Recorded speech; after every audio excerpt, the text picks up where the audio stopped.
Sebuah bangunan megah akhirnya berhasil diprakarsai sebagai bangunan untuk mengenang duka cita bencana paling dahsyat di abad 21, yaitu Museum Tsunami Aceh.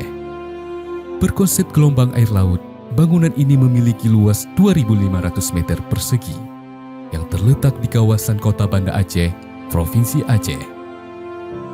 Di situs ini tersimpan berbagai bukti sejarah yang dapat dijadikan sebagai edukasi bagi generasi kelahiran pasca tsunami.